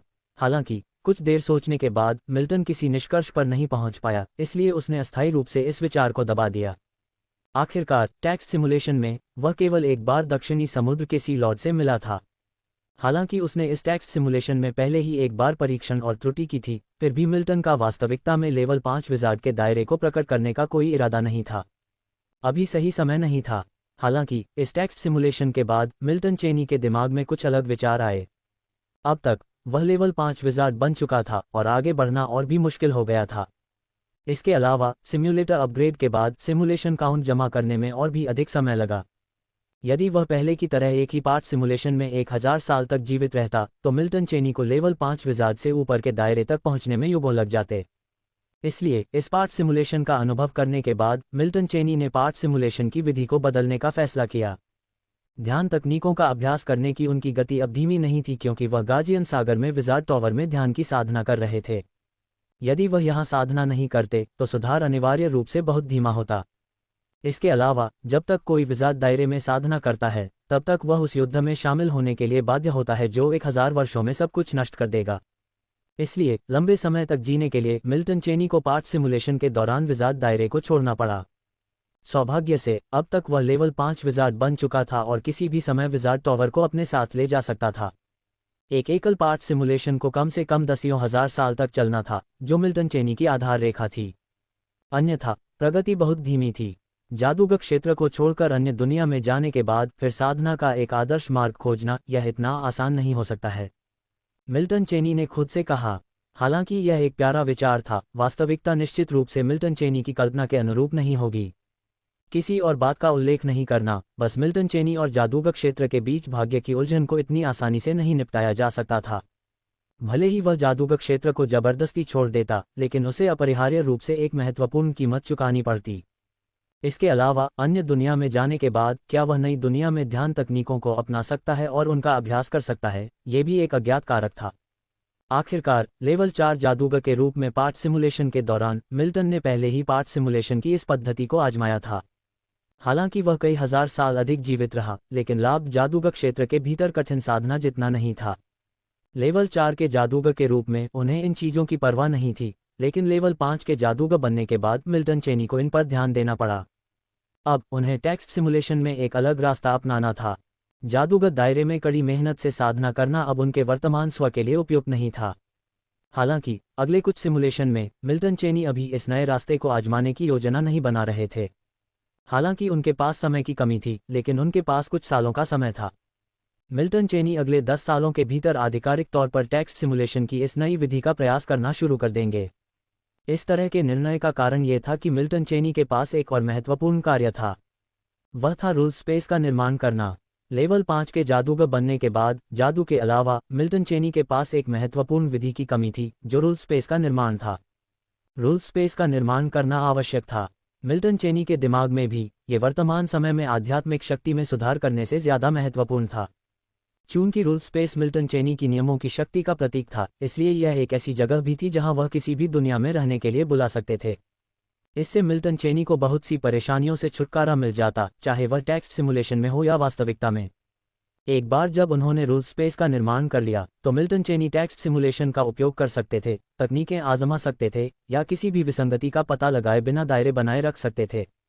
सौभाग्य से मिल्टन चेनी ने पहले ही रूल स्पेस के निर्माण की विधि में महारत हासिल कर ली थी और अब उन्हें इसे चरणबद्ध तरीके से बनाने की जरूरत थी, जिस कारण से मिल्टन चेनी ने अभी तकनीकों को बनाए रखने का फैसला किया। उसका एक और सबसे महत्वपूर्ण कारण था, मिल्टन चेनी ये देखना चाहते थे कि क्या टेक्स्ट सिमुलेशन में रूल स्पेस के निर्माण की प्रगति को बनाए रखने वाली तकनीकों के कारण वास्तविकता में बनाए रखा जा सकता है। अगले ही पल मिल्टन चेनी को कुछ महसूस हुआ, उनके चेहरे पर एक हल्की मुस्कान दिखाई दी। वास्तव में तकनीकों को बनाए रखने से रूल स्पेस के निर्माण की प्रगति को बनाए रखा जा सकता है। इसके साथ ऐसा लगता है कि मैं रूल स्पेस का निर्माण वास्तविकता में भी बहुत तेजी से कर सकता हूं। मिल्टन चेनी ने अपने दिल में सोचा, यदि ये तथ्य न होता कि नियम स्थान का निर्माण केवल जादूगर क्षेत्र में ही किया जा सकता था, तो मिल्टन चेनी नियम स्थान का निर्माण पूरा करते समय एक उपयुक्त नई दुनिया की खोज भी कर सकते थे। अध्याय 516, अध्याय 285, सूक्ष्म परिवर्तन और अंतिम चरण, सदस्यता अनुरोध _1। समय उड़ता है और पलक झपकते ही 2 साल बीत गए। जादूगर टॉवर के भीतर मिल्टन चेनी एरे सेंटर में अपनी आंखें बंद करके क्रॉस लेग बैठे थे। हालांकि इस बार उनके शरीर के चारों ओर कोई आध्यात्मिक शक्ति नहीं थी, जो ये दर्शाता है कि वे ध्यान की अवस्था में नहीं थे। वास्तव में ऐसा ही था। पिछले 2 वर्षों में मिल्टन चेनी वास्तविकता में ध्यान तकनीक का अभ्यास नहीं कर रहे थे। आखिरकार एक बार जब वे लेवल 5 के जादूगर बन गए, तो टेक्स्ट सिमुलेशन में ध्यान तकनीक का अभ्यास करने से उन्हें जो वृद्धि मिली वह बहुत सीमित हो गई। वास्तविकता में इसका अभ्यास करना तो दूर की बात है। मिल्टन चेनी ने पहले भी प्रयास किया था, लेकिन सुधार नगण्य था। इन 2 वर्षों में मिल्टन चेनी ने विजार्ड टॉवर को नहीं छोड़ा था, बल्कि वह टॉवर के अंदर नियम स्थान निर्माण विधि का अभ्यास कर रहा था। ये कहना होगा कि नियम स्थान निर्माण विधि वास्तव में उसके लिए बहुत उपयोगी थी। इसके अलावा नियम स्थान का निर्माण उसके लेवल 5 विजार्ड बनने के बाद बिना किसी प्रतिरोध के स्वाभाविक बात बन गई। अभ्यास काफी आसान था, लगभग ध्यान तकनीक का अभ्यास करने जितना आसान। बस इतना था कि ध्यान तकनीक के आगे सुधार के लिए चक्र बहुत लंबा था। लेकिन हालांकि नियम स्थान का निर्माण भी एक लंबी प्रक्रिया थी, लेकिन इस समय मिल्टन चेनी के लिए यह कोई समस्या नहीं थी। शायद इसलिए कि उनके साथ विलय किए गए अनोन नियम शक्तिशाली थे। मिल्टन चेनी को लगा कि नियम स्थान निर्माण विधि का अभ्यास करते समय प्रगति बहुत तेज थी। उन्होंने वास्तविकता में अभ्यास करते समय भी महत्वपूर्ण सुधार देखा। ऐसा लगता है कि मैंने पहले जो 3 सिमुलेशन की योजना बनाई थी, वे बहुत लंबे हो सकते हैं। इस गति से अगले टेक्स्ट सिमुलेशन के बाद मैं रूल स्पेस का पूरी तरह से निर्माण करने में सक्षम हो सकता हूं, मिल्टन चेनी ने खुद से सोचा। 2 साल बीत चुके थे और चेनी के मन में और कोई विचार नहीं था। आखिरकार अब उनका जीवनकाल बहुत लंबा था, यहाँ तक कि वास्तव में उनका जीवनकाल पहले से ही काफी लंबा था। उसके लिए 2 साल वास्तव में इतना समय नहीं था। जब तक नियम स्थान सफलतापूर्वक बनाया जा सकता था, मिल्टन चेनी आत्मविश्वास से टेक्स्ट सिमुलेशन में नई सिमुलेशन विधियों की योजना बना सकते थे। वह केवल जादूगर दायरे की दुनिया तक ही सीमित नहीं होगा। मिल्टन चेनी टेक्स्ट सिमुलेशन में जादूगर दायरे की दुनिया तक ही सीमित था, जहां उसके पास जीवित रहने के लिए बहुत कम समय था। अगर मिल्टन चेनी लेवल 4 का जादूगर होता तो ये स्वीकार्य होता, लेकिन अब वह पहले से ही लेवल 5 का जादूगर था और आगे बढ़ना बेहद मुश्किल हो गया था। इसलिए स्वाभाविक रूप से वह टेक्स्ट सिमुलेशन में केवल लगभग 2000 साल तक जीने तक सीमित रहना स्वीकार नहीं कर सकता था, जो निस्संदेह एक बहुत बड़ी बर्बादी होगी। ये सोचकर मिल्टन चेनी ने अपने दिल में विचारों को अस्थायी रूप से दबा दिया। एक विचार के साथ परिचित हल्का नीला पारदर्शी प्रकाश पर्दा उसके सामने फिर से प्रकट हुआ। Text simulation count 2। क्या आप टेक्स्ट सिमुलेशन शुरू करना चाहते हैं? अपने सामने तैरती हुई लाइट स्क्रीन पर दिखाई देने वाले काले अक्षरों को देखकर मिल्टन चेनी ने टेक्स्ट सिमुलेशन शुरू करने का फैसला करने में संकोच नहीं किया। 2 वर्षों में मिल्टन चेनी ने टेक्स्ट सिमुलेशन के लिए 2 मौके जमा किए थे। मिल्टन चेनी को केवल यही उम्मीद थी कि ये दो टेक्स्ट सिमुलेशन नियम स्थान के निर्माण को सुचारू रूप से पूरा कर सकें। टेक्स्ट सिमुलेशन शुरू करें। अगले ही पल सिमुलेशन की शुरुआत को इंगित करने वाले काले अक्षर लाइट स्क्रीन से गायब हो गए और नया काला टेक्स्ट उभरने लगा। मिल्टन चेनी ने लाइट स्क्रीन पर धीरे धीरे दिखाई देने वाले काले टेक्स्ट को शांत भाव से देखा, जिसमें जरा भी बदलाव नहीं आया। ऐसा लग रहा था जैसे टेक्स्ट सिमुलेशन के भीतर कुछ भी उनसे कोई भावनात्मक प्रतिक्रिया नहीं जगा सकता। और वास्तव में इस बिंदु तक टेक्स्ट सिमुलेशन लगभग शांत हो गया था। मिल्टन चेनी इस बारे में लगभग स्पष्ट थे कि प्रत्येक टेक्स्ट सिमुलेशन में क्या होने की संभावना है। आखिरकार इस समय तक वह बहुत सारे टेक्स्ट सिमुलेशन से गुजर चुका था और उसे विजार्ड दायरे के भविष्य के बारे में अपेक्षाकृत स्पष्ट समझ हासिल हो गई थी। कोई यह कह सकता है कि विजार्ड दायरे के भीतर सिमुलेशन के लिए मिल्टन चेनी लगभग सामान्य परिणाम का अनुमान लगा सकते थे, इससे पहले कि वे शुरू भी हो जाएं। ये स्वाभाविक रूप से उनके अवचेतन के प्रभाव के कारण था। समय धीरे धीरे बीतता गया और जिस दर से काले अक्षर दिखाई दिए वह परिवर्तित रहा। सिमुलेशन समाप्त होता है, कृपया अपना इनाम चुनें। स्थिति बनाए रखें या जादू को संरक्षित करें। आप 3 यादें बनाए रखना चुन सकते हैं।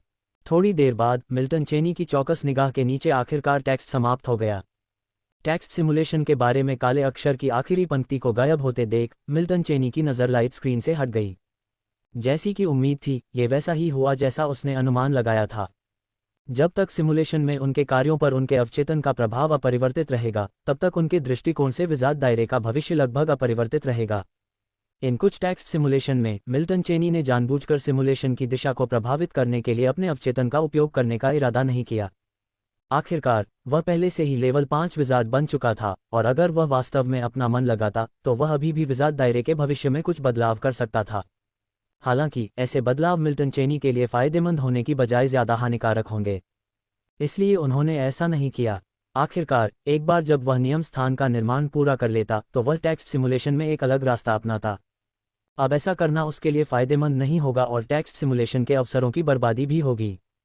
मिल्टन चेनी के पास अपने लिए एक स्पष्ट योजना थी और स्वाभाविक रूप से वह नियमों के बाहर कोई कदम नहीं उठाएगा, कम से कम इन कुछ टेक्स्ट सिमुलेशन के लिए तो नहीं। लेवल 5 विजार्ड बनने के बाद मिल्टन चेनी के लिए टेक्स्ट सिमुलेशन और भी ज्यादा कीमती हो गया था। सिमुलेशन के अवसरों को इकट्ठा करने में लगने वाला समय 2 गुना हो गया था और चेनी अब इन अवसरों को और भी ज्यादा संजोकर रखते थे। चाहे वह टेक्स्ट सिमुलेशन हो, पुनर्जन्म सिमुलेशन हो या ट्रू बॉडी सिमुलेशन हो जिसे हर 8 साल में एक बार ही इकट्ठा किया जा सकता था, यह एक जैसा ही था। अध्याय 517, अध्याय 285, सूक्ष्म परिवर्तन और अंतिम चरण, सदस्यता के लिए अनुरोध _2। आखिरकार मिल्टन चेनी को नहीं पता था कि सिम्युलेटर अचानक उनसे दूर चला जाएगा या नहीं। हालांकि इस समय मिल्टन को ऐसी कोई चिंता नहीं थी, कम से कम उन्हें लगता था कि सिम्युलेटर के चले जाने की संभावना बहुत कम है। ये विचार मिल्टन के दिमाग में सिर्फ कुछ पल के लिए ही कौंधे। अगले ही पल मिल्टन की नज़र लाइट स्क्रीन पर गई और उनका दिमाग हिल गया। तकनीक को बनाए रखें। बिना किसी हिचकिचाहट के मिल्टन ने फिर भी इस टेक्स्ट सिमुलेशन में तकनीक को बनाए रखना चुना। इस टेक्स्ट सिमुलेशन में मिल्टन ने कोई परीक्षण और त्रुटि करने का प्रयास नहीं किया, उनका एक स्पष्ट लक्ष्य था। वह था टेक्स्ट सिमुलेशन के भीतर नियम स्थान के निर्माण का अभ्यास करना। चूंकि कुछ भी अप्रत्याशित नहीं हुआ, इसलिए वह जो कुछ भी बनाए रखने में कामयाब रहे वह मिल्टन की अपेक्षाओं के अनुरूप होगा। तकनीक को बनाए रखने के बाद मिल्टन को कुछ खास महसूस नहीं हुआ। आखिरकार इस टेक्स्ट सिमुलेशन के दौरान मिल्टन ने अपने आध्यात्मिक सागर में लेवल 5 मैजिक की दूसरी रिंग नहीं बनाई। मिल्टन अगर चाहें भी तो वे इसे नहीं बना पाएंगे। अगर उनकी आध्यात्मिक शक्ति एक छोटे स्तर पर बढ़ जाती तो वे अपने आध्यात्मिक सागर में लेवल 5 मैजिक की दूसरी रिंग बना सकते थे, और अपनी आध्यात्मिक शक्ति को लेवल 5 विजार्ड के दूसरे स्तर तक बढ़ाने के लिए मिल्टन को अभी भी काफी समय लगेगा। हालांकि अगर सब ठीक रहा तो एक टेक्स्ट सिमुलेशन पर्याप्त होगा, लेकिन अगर चीजें सुचारू रूप से नहीं चली तो शायद कई टेक्स्ट सिमुलेशन की आवश्यकता होगी। सौभाग्य से मिल्टन इस समय जल्दी में नहीं थे। आखिरकार उनके पास बहुत समय था और परीक्षण और त्रुटि के कई अवसर थे। बेशक चूंकि टेक्स्ट सिमुलेशन में कोई नया जादू नहीं बनाया गया था, इसलिए मिल्टन स्वाभाविक रूप से कुछ खास महसूस नहीं कर सकते थे। नियम स्थान किस हद तक बनाया गया था इसे मिल्टन द्वारा सक्रिय रूप से महसूस करने की आवश्यकता थी। हालांकि मिल्टन जल्दी में नहीं थे और जादू को संरक्षित करने का चयन करने के बाद उन्होंने पार्ट सिमुलेशन के भीतर बनाए रखने के लिए 3 साल की यादों का चयन किया। अपरिचित यादों के 3 खंडों को मिल्टन ने एक पल में पूरी तरह से अवशोषित कर लिया। सभी यादों को पचाने के बाद मिल्टन ने अब और संकोच नहीं किया। उनके विचारों ने हलचल मचाई, उनके भीतर नियमों की शक्ति को बुलाया। अगले ही पल नियम स्थान के निर्माण पर ज्ञान स्वाभाविक रूप से मिल्टन के दिल की गहराई से उभरा। वास्तव में जैसा कि मैंने कल्पना की थी, नियम स्थान का निर्माण अंत की ओर गति करता है। इससे नियम स्थान के निर्माण को पूरा करने के लिए 2 पार्ट सिमुलेशन प्रयासों का संचय व्यर्थ नहीं गया। नियम स्थान निर्माण की प्रगति को समझने के बाद मिल्टन काफी संतुष्ट थे। इस पार्ट सिमुलेशन ने पिछले एक के साथ स्वाभाविक रूप से मिल्टन को कुछ चीजें समझाईं।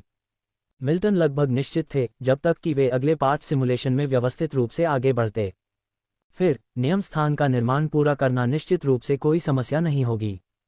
यदि अन्य जादूगरों को पता चले कि वह 3 वर्षों में वास्तविक दुनिया में नियम स्थान का निर्माण पूरा करने में सक्षम है, तो वे बेहद हैरान हो जाएंगे। आखिरकार आध्यात्मिक शक्ति की खेती को अच्छी क्षमता होने का श्रेय दिया जा सकता है, लेकिन नियम स्थान का निर्माण, इसमें बहुत समय लगता है। सौभाग्य से भले ही मिल्टन ने नियम स्थान का निर्माण पूरा कर लिया हो, लेकिन वह वास्तविक दुनिया में स्वेच्छा से इसका खुलासा नहीं करेगा।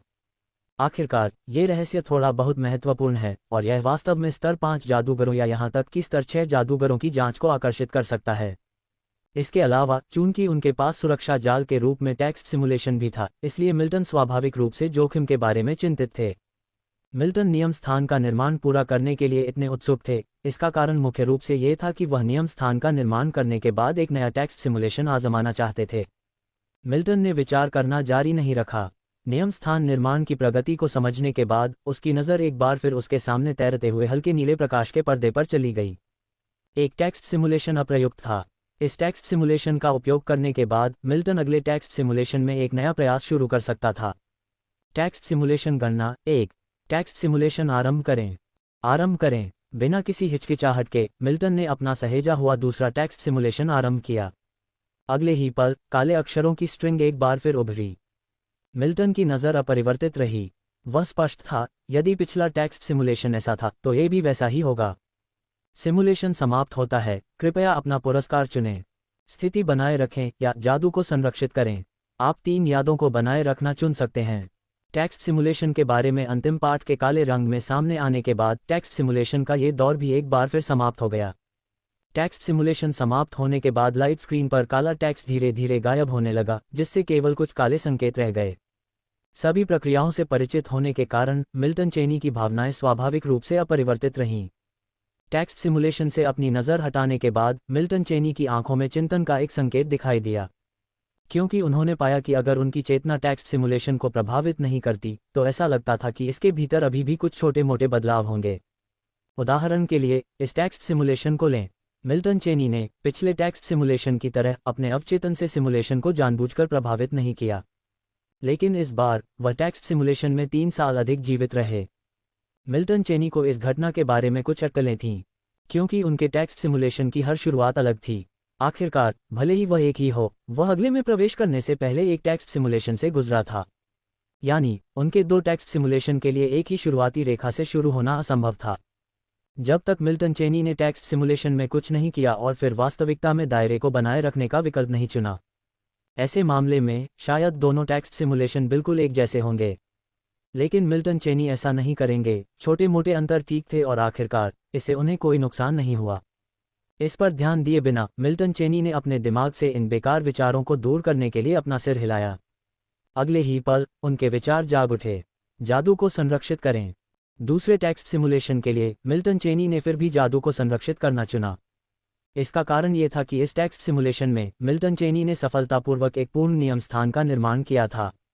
हालांकि जादू को संरक्षित करने के बाद मिल्टन चेनी की भौं थोड़ी सिकुड़ गई, क्योंकि उन्होंने पाया कि हालांकि उन्होंने सिमुलेशन में नियम स्थान का निर्माण पूरा कर लिया था, तकनीक को संरक्षित करने के बाद उन्होंने वास्तव में नियम स्थान का निर्माण पूरा नहीं किया था। जानबूझकर धारणा के बिना भी वह इसे जानता था। आखिरकार नियम स्थान के निर्माण की प्रगति और इसके निर्माण का पूरा होना पूरी तरह से अलग अलग मामले हैं। अगर उसने सिमुलेशन में निर्मित नियम स्थान को वास्तव में वास्तविकता में संरक्षित किया होता, तो सक्रिय रूप से इसे महसूस किए बिना भी वह इसका पता लगाने में सक्षम होता। लेकिन इस समय उसे ऐसा महसूस नहीं हुआ। इसका मतलब केवल ये हो सकता है कि टेक्स्ट सिमुलेशन से संरक्षित नियम स्थान वास्तव में वास्तविकता में संरक्षित नहीं किया गया था। ये पहली बार था जब मिल्टन चेनी ने ऐसी स्थिति का सामना किया जहां टेक्स्ट सिमुलेशन ने कुछ को आंशिक रूप से संरक्षित किया लेकिन पूरी तरह से नहीं। ऐसा परिदृश्य पिछले टेक्स्ट सिमुलेशन में कभी नहीं हुआ था। यही कारण था कि मिल्टन चेनी ने अपनी भौहें सिकोड़ीं। क्या यह विफल हो गया? ऐसा कैसे हो सकता है? पिछले 2 टेक्स्ट सिमुलेशन में ऐसी कोई समस्या नहीं थी। मिल्टन चेनी ने मन ही मन सोचा। अगले ही पल उनका विचार चला और उन्होंने सक्रिय रूप से रूल स्पेस के निर्माण की प्रगति की स्थिति को महसूस किया। इसे महसूस करने के बाद मिल्टन चेनी के चेहरे पर उभरी भौहें थोड़ी ढीली पड़ गईं। तो ऐसा ही है। मिल्टन चेनी समझ गए कि इसका कारण क्या था।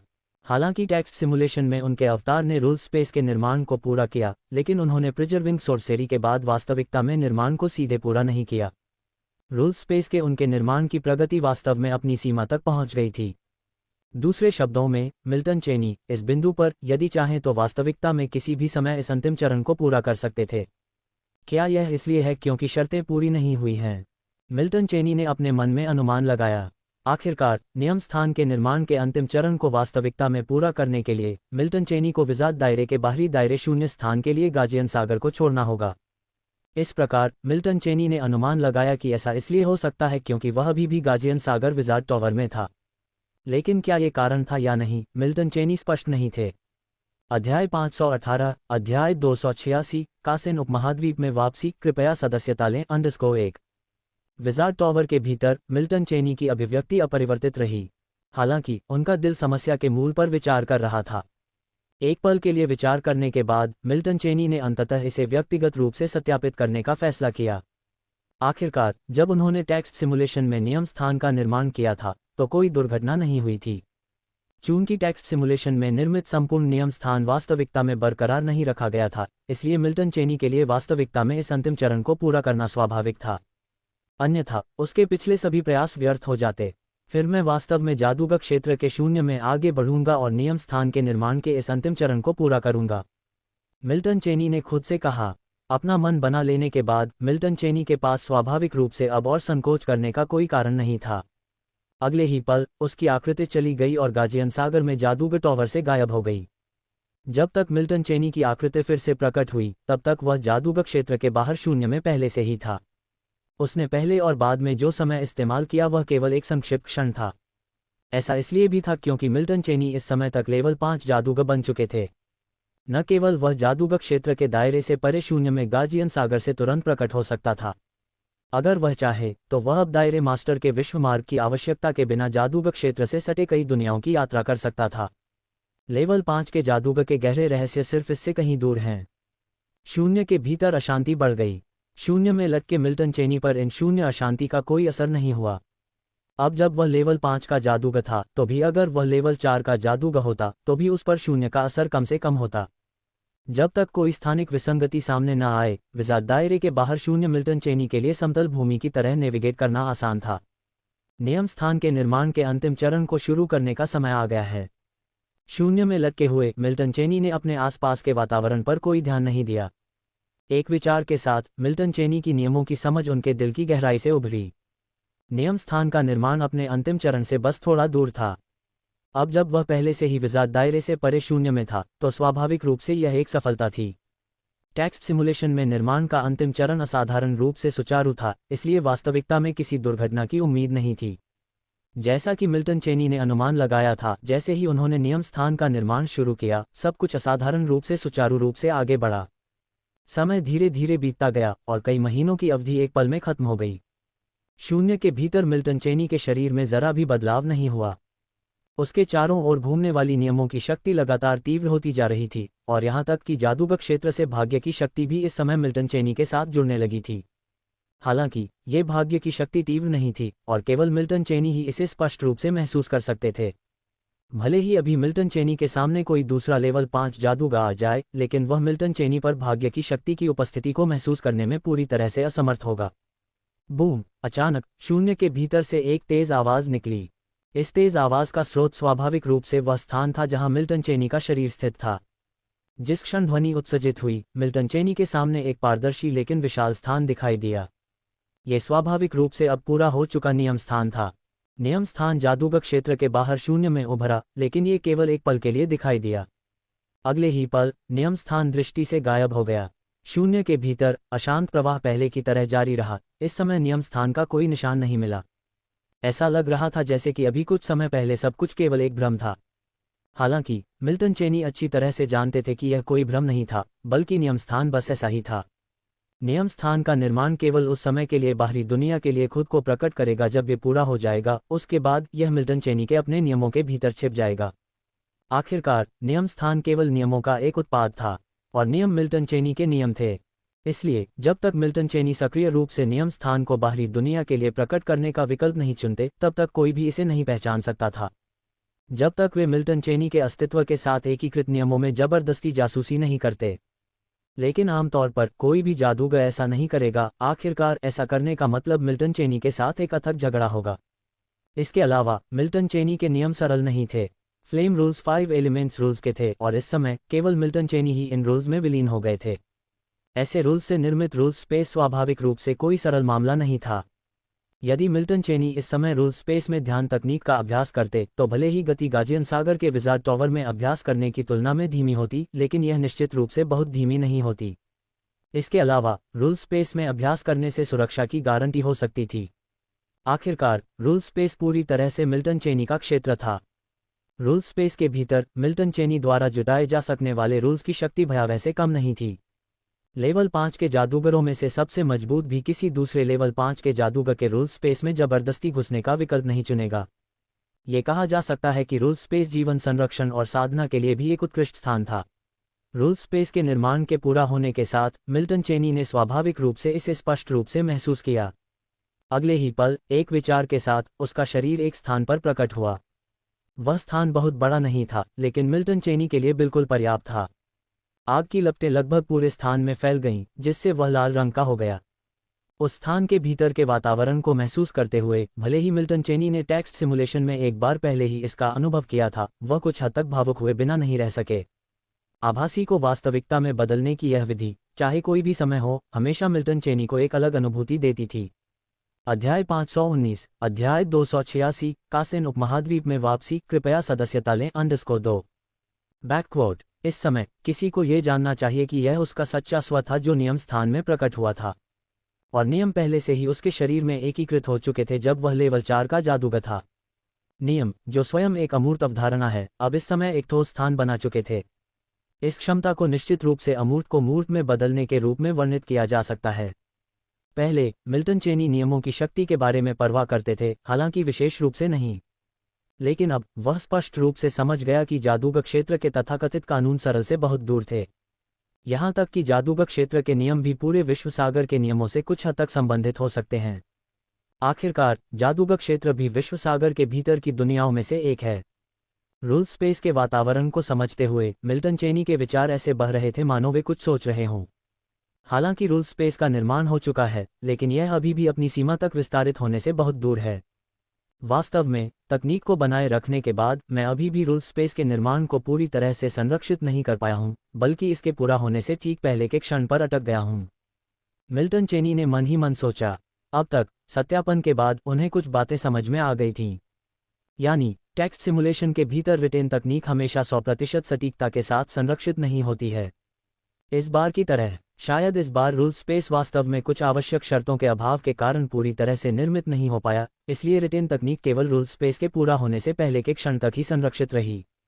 आखिरकार टेक्स्ट सिमुलेशन में उन्होंने केवल रूल स्पेस का निर्माण पूरा नहीं किया था। उस हालिया टेक्स्ट सिमुलेशन में मिल्टन चेनी ने न केवल रूल स्पेस का निर्माण पूरा किया था, बल्कि उन्होंने इसे थोड़ा और विस्तारित भी किया था। हालांकि अब जबकि उन्होंने नियम स्थान को वास्तविकता में पूरा कर लिया है, यह अभी भी अपनी प्रारंभिक अवस्था में है, जिसका अर्थ है इस पार्ट सिमुलेशन से संरक्षण वास्तव में पूरा हो गया है। मिल्टन चेनी सोच रहे थे कि क्या नियम स्थान का निर्माण वास्तविकता में पूरा करने के बाद सिम्युलेटर नियम स्थान का और विस्तार करेगा। अब ऐसा लगता है वह स्थिति मौजूद नहीं है। आखिरकार इस समय साइलेंस ने नियम स्थान का निर्माण वास्तविकता में पहले ही पूरा कर लिया था, और नियम स्थान का परिकल्पित विस्तार नहीं हुआ था। इस समय मिल्टन चेनी निश्चित थे, यानी चाहे वह दायरे को बनाए रखना हो या तकनीक को बनाए रखना हो, सिम्युलेटर हमेशा इसे एक बार में संरक्षित करता है। संरक्षित सुधारों के कोई संचित परिणाम नहीं होंगे। ये समझ लेने के बाद मिल्टन चेनी ने इस पर और अधिक ध्यान नहीं दिया। नियम स्थान अब निर्मित हो चुका है और फिलहाल वास्तविकता में उनके लिए कोई विशेष रूप से दबावपूर्ण कार्य नहीं है। पहले गार्जियन सागर में वापस लौटने की योजना बना रहे मिल्टन चेनी को अचानक कुछ याद आया और उनके चेहरे पर मुस्कान की झलक दिखाई दी। मुझे घर लौटे हुए लगभग 30 साल हो चुके हैं, मुझे आश्चर्य है कि अब परिवार कैसा चल रहा होगा। मिल्टन चेनी ने खुद से फुसफुसाया। वह इस समय गाजियन सागर में वापस जाने की योजना नहीं बना रहा है। आखिरकार मिल्टन चेनी को जल्दी नहीं है। लेवल 5 विजार्ड में सफल होने के बाद मिल्टन चेनी का ध्यान अभ्यास वास्तव में उतना महत्वपूर्ण नहीं रह गया था। आखिरकार अल्पावधि में कोई भी सुधार लगभग असंभव है। इसके अलावा अब उनका रूल स्पेस अच्छी तरह से निर्मित हो चुका है। अब कासिन उपमहाद्वीप में वापस जाने का समय आ गया है। इतने सालों तक दूर रहने के बाद मिल्टन चेनी को नहीं पता था कि इस दुनिया में उनके पिता और बड़े भाई का क्या हाल है। इस बार जब मैं वापस जाऊंगा तो मुझे अपने साथ कुछ चीजें लाने की जरूरत है, मिल्टन चेनी ने चुपचाप खुद से कहा। शून्य अशांति बढ़ गई और मिल्टन चेनी अब शून्य के भीतर नहीं थे। अल्पविराम कासिन उपमहाद्वीप गोल्डन लान युग का वर्ष 37। गोल्डन लान साम्राज्य लायन हॉट सिटी। कई दशक मिल्टन चेनी के लिए बहुत मायने नहीं रखते। एक महान जादूगर जिसने लेवल 5 जादूगर तक का अभ्यास किया था, लेकिन जादूगरों के दायरे में एक उपमहाद्वीप के लिए बहुत कुछ बदल सकता था। आज कासिन उपमहाद्वीप पूरी तरह से गोल्डन लान साम्राज्य द्वारा शासित था और गोल्डन लान साम्राज्य का स्वामी स्वाभाविक रूप से गोल्डन लान परिवार से था, जिसमें मिल्टन चेनी का जन्म हुआ था। दशकों के विकास के साथ गोल्डन लान परिवार, जो शुरू में केवल कुछ सदस्यों वाला था, अब सैकड़ों में गिना जाता है। हालांकि संख्या के हिसाब से यह एक बड़ा परिवार नहीं था। कासिन उपमहाद्वीप में गोल्डन लान परिवार सबसे बड़ा था।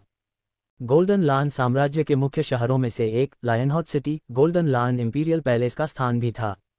सफ़ेद लबादे में मिल्टन चेनी की शक्ल सूरत कई दशकों पहले की तुलना में थोड़ी भी नहीं बदली थी। मिल्टन चेनी एक मोटी किताब लेकर शहर की सड़कों पर चलते थे, लोगों के आने जाने के बीच, फिर भी कोई भी उनकी ओर नहीं देखता था। बैकक्वोट। एक क्षण बाद मिल्टन चेनी ने अपने हाथों में रखी किताब बंद कर ली।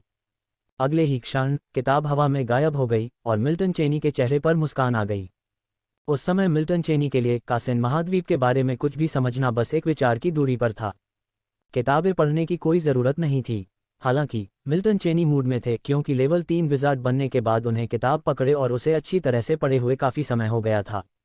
चलते चलते मिल्टन चेनी अपनी जगह पर रुक गए।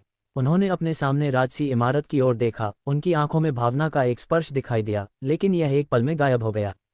मिल्टन चेनी के आध्यात्मिक सागर से आध्यात्मिक शक्ति की एक किरण निकली और एक पल में कासिन उपमहाद्वीप की हर चीज़ मिल्टन चेनी की नज़र में थी। ओह! मिल्टन चेनी की आंखों में आश्चर्य की एक झलक दिखाई दी। ऐसा लग रहा था कि उसने कुछ दिलचस्प देखा है। मुझे उम्मीद नहीं थी कि मेरे छोटे भतीजे में इतनी अच्छी जादूगर प्रतिभा होगी, मिल्टन चेनी ने खुद से कहा। उसकी आध्यात्मिक शक्ति ने गोल्डन लान इंपीरियल पैलेस के अंदर एक युवक को स्कैन किया था। लेवल 1 जादूगर प्रतिभा बिल्कुल भी बुरी नहीं, लेकिन ये बस इतना ही था, बुरा नहीं। उस समय मिल्टन चेनी के लिए विशेष जादूगर प्रतिभा भी उन्हें शायद ही प्रभावित करती थी। पिछली बार जब वह वापस आया था तो उसका ये छोटा भतीजा अभी अभी पैदा हुआ था और मिल्टन चेनी भी नहीं देख पाए थे कि उसमें क्या प्रतिभा है। लेकिन अब लेवल 5 जादूगर के रूप में मिल्टन चेनी को जादूगर प्रतिभा का परीक्षण करने के लिए स्वाभाविक रूप से किसी भी जादुई उपकरण पर निर्भर रहने की आवश्यकता नहीं थी। अपनी आध्यात्मिक शक्ति के एक झटके से वह किसी भी प्रतिभा को देख सकता था। अगले ही पल मिल्टन चेनी की आकृति हिल गई और गोल्डन लान इंपीरियल पैलेस के अंदर प्रकट हुई। इंपीरियल पैलेस में प्रसाद के रूप में सेवा करने वाले लेवल 1 जादूगरों के लिए वे उसके लिए कुछ भी नहीं थे। बुरा नहीं, एक लेवल 1 जादूगर जो 2 फर्स्ट रिंग मैजिक में महारत हासिल कर सकता है। आपकी प्रतिभा मेरी तुलना में बहुत मजबूत है, उन्होंने कहा। कौन? युवक चौंक कर पलटा। अगले ही पल उसने मिल्टन चेनी का मुस्कुराता हुआ चेहरा देखा और उसे बिजली की तरह झटका लगा। वह वहीं खड़ा रह गया। अल्पविराम वर्णन, अब तुम किस दायरे में पहुंच गए हो? गोल मेज पर आथ ने थोड़ी कड़वी मुस्कान के साथ शुरुआत की। वह अपने सबसे छोटे बेटे को देखने में असमर्थ होता जा रहा था, जो हर बार लौटने पर उसके लिए आश्चर्य लेकर आता था। दशकों तक वापस नहीं आया और जब वह लौटा तो एक बड़ा आश्चर्य लेकर आया। जब आथ के शब्द गिरे तो उसकी निगाह अभी भी उसके सामने रखी एक त्रिकोणीय बोतल पर टिकी हुई थी। उसकी आंखों से आश्चर्य की झलक अभी भी फीकी नहीं पड़ी थी। आश्चर्य के अलावा उसे एक और भावना भी लग रही थी। ऐसा लग रहा था जैसे इतने सालों से वह जिस शूरवीर के मार्ग पर चल रहा था वह बेकार था। ये सुनकर मिल्टन चेनी मुस्कुराए और बिना सवाल का जवाब दिए अपनी चाय की चुस्की ली। आखिरकार अगर वह उसे बता भी देता तो भी आथ शायद इस पर यकीन न करता। पिताजी, ये वंश आपके लिए लेवल 3 के जादूगर बनने के लिए काफ़ी है। जब समय आएगा तो मैं आपको बता दूंगा, मिल्टन चेनी ने कहा। वास्तव में आथ के सामने जो रखा गया था वह एक पूरी वंश रेखा थी। यहाँ तक कि सबसे कम प्रतिभा वाला लेवल 3 जादूगर प्रशिक्षु भी इस वंश रेखा के साथ आसानी से लेवल 3 वंश रेखा जादूगर बन सकता था। स्वाभाविक रूप से इसमें काफ़ी समय लगेगा। बेशक उस समय मिल्टन चेनी के लिए ऐसी वस्तु विशेष रूप से कीमती नहीं थी। अगर वह चाहता तो वह आसानी से अनगिनत लेवल 3 जादूगर बना सकता था। इतनी आसानी से घर लौटना नहीं, वह सिर्फ एक वंश रेखा से ज़्यादा वापस लाया। ये सुनकर आर्थर ने आगे कुछ नहीं पूछा। वह केवल अनुमान लगा सकता था कि मिल्टन चेनी अब तक निश्चित रूप से लेवल 3 के जादूगर से अधिक शक्तिशाली था। लेकिन फिर भी ये बहुत बेतुका था। ये लेवल 3 का जादूगर था। आर्थर अब ध्यान तकनीकों के माध्यम से साधना करके लेवल 3 का जादूगर प्रशिक्षु बन गया था, इसलिए वह शूरवीर नहीं था जो शुरू में कुछ नहीं जानता था। वह अच्छी तरह से जानता था कि लेवल 3 का जादूगर वास्तव में कितना शक्तिशाली होता है। फिर भी ऐसे प्राणी उसके सबसे छोटे बेटे के मुंह में कुछ भी नहीं लगते थे। अध्याय 520, अध्याय 287, 15,000 से अधिक वर्ष और बस शुरुआत। कृपया सदस्यता लें _1। विजार्ड टॉवर के अंदर संरक्षक सागर। बिना किसी पूर्व चेतावनी के मिल्टन चेनी की आकृति अचानक यहाँ प्रकट हुई। कासिन उपमहाद्वीप में लौटने के बाद मिल्टन चेनी बहुत लंबे समय तक नहीं रुके, बस 1 महीने से अधिक समय तक। अब तक मिल्टन चेनी को इस बात की कुछ समझ हो गई थी कि विजार्ड क्षेत्र के भीतर विजार्ड महाद्वीप पर कोई उन्नत स्तर के विजार्ड क्यों नहीं थे। विजार्ड क्षेत्र में इससे कोई फर्क नहीं पड़ता था कि यह किसी उपमहाद्वीप पर था या विजार्ड महाद्वीप पर ही। इसका सभी विजार्ड पर कुछ न कुछ प्रभाव था। मिल्टन चेनी इस समय इस प्रभाव को पूरी तरह से व्यक्त नहीं कर सके, लेकिन उन्होंने अनुमान लगाया कि यह विजार्ड क्षेत्र की विश्व चेतना से संबंधित हो सकता है। जैसे जैसे विजार्ड अपने क्षेत्र में आगे बढ़ते गए, ऐसा लगा कि वे धीरे धीरे विजार्ड क्षेत्र के भीतर निहित एक प्रकार के सुरक्षात्मक तंत्र को सक्रिय कर देंगे। ये वही तंत्र था जिसने मिल्टन चेनी को असहज महसूस कराया, चाहे वह अपनी ध्यान तकनीकों का अभ्यास कर रहा हो या विजार्ड क्षेत्र के भीतर अपनी आध्यात्मिक शक्ति को परिष्कृत कर रहा हो। ये भावना विशेष रूप से मजबूत नहीं थी, लेकिन ये ध्यान देने योग्य है कि मिल्टन चेनी अब स्तर 5 के विजार्ड थे। स्तर 5 के जादूगर को सूक्ष्म रूप से लेकिन स्पष्ट रूप से प्रभावित करने के लिए मिल्टन चेनी केवल यह अनुमान लगा सकते थे कि यह जादूगर क्षेत्र की विश्व चेतना द्वारा उच्च स्तर के जादूगरों पर लगाया गया प्रतिबंध था। बेशक अगर मिल्टन चेनी वास्तव में जादूगर क्षेत्र में जादूगर महाद्वीप पर लंबे समय तक रहना चाहते थे तो वे ऐसा कर सकते थे। मिल्टन चेनी प्रभाव से अवगत थे और वे महसूस कर सकते थे कि यह असाधारण रूप से मजबूत नहीं था, लेकिन यह अभी भी था और वे वास्तविकता में हर चीज़ के बारे में बहुत सतर्क थे, खासकर जब से इसमें जादूगर क्षेत्र की विश्व चेतना शामिल थी। मिल्टन चेनी अच्छी तरह से जानते थे कि जादूगर क्षेत्र समय के एक विशेष रूप से महत्वपूर्ण मोड़ पर था। इस बारे में उनसे अधिक स्पष्ट कोई नहीं था।